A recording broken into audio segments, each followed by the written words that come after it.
How's it going, everyone? This is Christian Duke from StrengthAddicts.com, joined by the Mountain Dog, John Meadows, at the NPC Mike Francois. John, how's it going today? Great, great. Thanks for having me on here. Excellent. I appreciate you waiting. I think we're like the last two people here.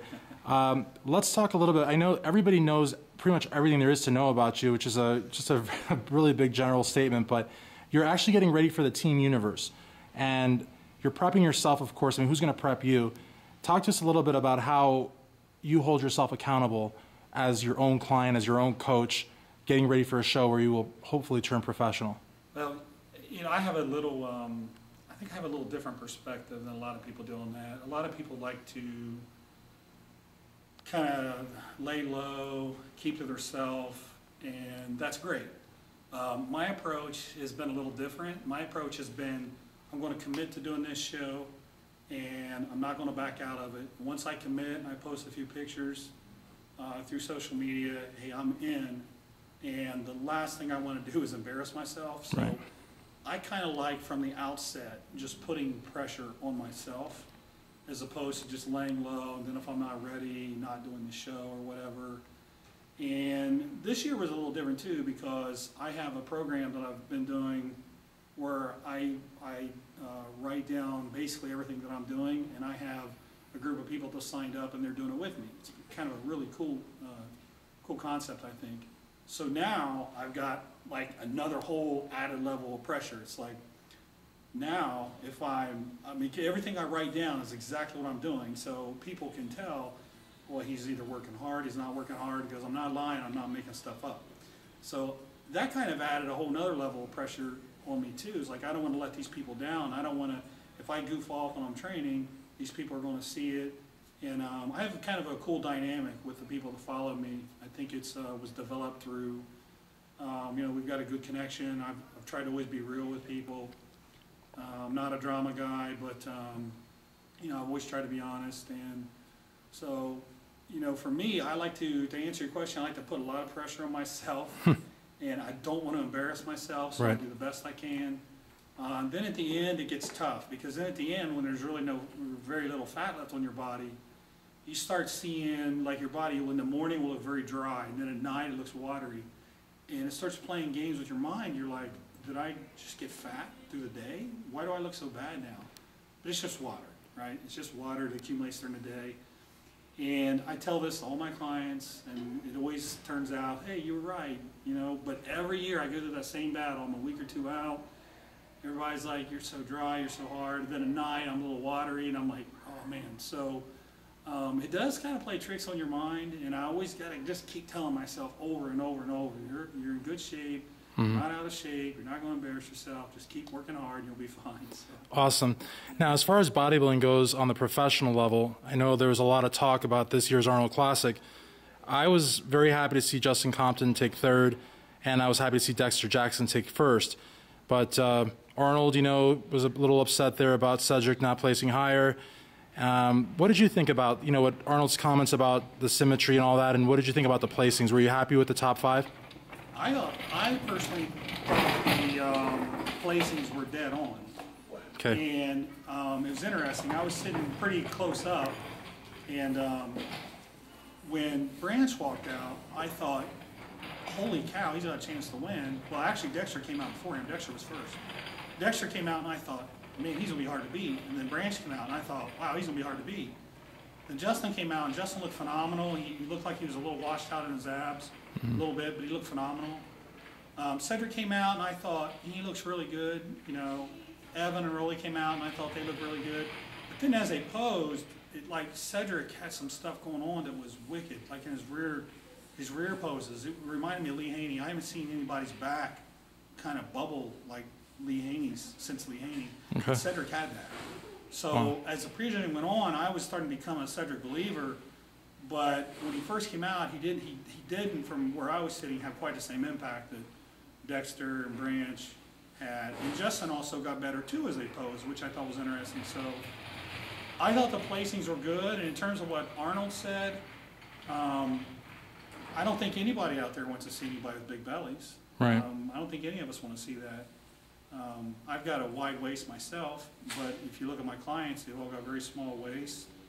Fawad just competed. He won a pro show. As small as his waist has been, and he's 20 pounds heavier. So I don't think any of us want to see big bellies. Right. In terms of aesthetics and all that, I think it's a factor. It's a part of the scoring, but you shouldn't just because you have good aesthetics doesn't mean to me that you should beat somebody who has a ton of muscle, that's evenly proportioned, that's shaped well, that's really hard. You know, at the end of the day, it's bodybuilding. It's about building hard, strided muscles that's balanced from head to toe. You have good proportions, you have V taper. So aesthetics is a part of it. It's a nice part of it, but it shouldn't, in my mind, it shouldn't just overrule muscle building. So let me ask you something. I guess really something I want to know personally.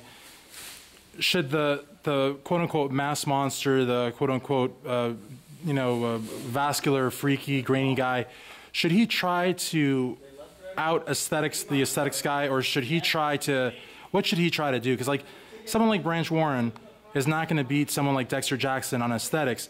Should he even bother with the aesthetics, or should he just continue bringing in this like gnarly, like freaky, like grainy muscle to the stage? Hey, what got you there in the first place? Exactly. Go yeah. with your strength. You know, if you look at Branch or someone like myself, I can't do anything to magically shrink my pelvic girdle, right? Right. I'm going to have a wide waist. There's nothing I can do about it. The only thing I can do is get better quad sweep, get wider lats up top, right. Get better shoulder caps to create a little better illusion and just make it seem better. But, you know, there is a part of this sport that is called genetics. It's very real. You can't change genetics.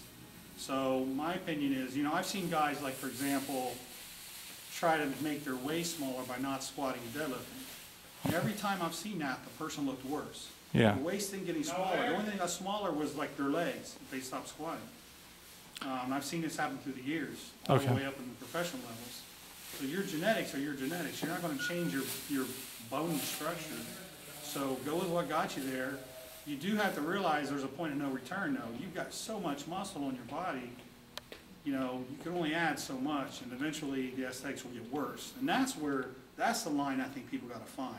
How can I get as close to that line as I can, as much muscle as I can, without all of a sudden just turning into a blob, you know? Okay, and I don't want to turn this interview into a consult, but I have one last question, because we are talking about legs now, or we were a second ago, and you know, them increasing or decreasing in size. Is it a myth, in your opinion, that cardio close to the contest will actually shrink your legs? Is that a myth, or do you do cardio leading up to a show? I personally don't do a lot of cardio, and I have everybody on various spectrums of that.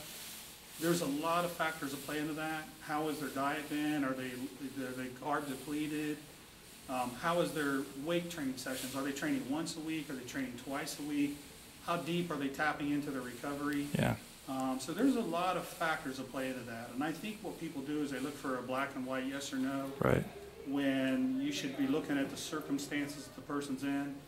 If I take a guy that's already training his legs twice a week, and he's already done a couple sessions of, say, HIIT cardio, am I going to have him then add on another 7 or 10 sessions of cardio? That doesn't seem like a good idea to me. No.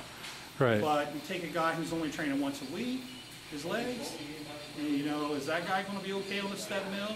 He might be. Yeah, he might be. And again, it just comes down to the circumstances that the person's in, and you know, once you look at all those factors, you should be able to make the right choice based on where that person's. Yeah, I just think it's like, because also it's like also a little bit of a generational thing. I'm friends with Jerry Branham and Rick Drazen and these guys, and in the 70s, like, cardio was non-existent. None of these guys did cardio, really. Maybe run up and down the beach a little bit, but no treadmills or Stairmasters or any of that stuff.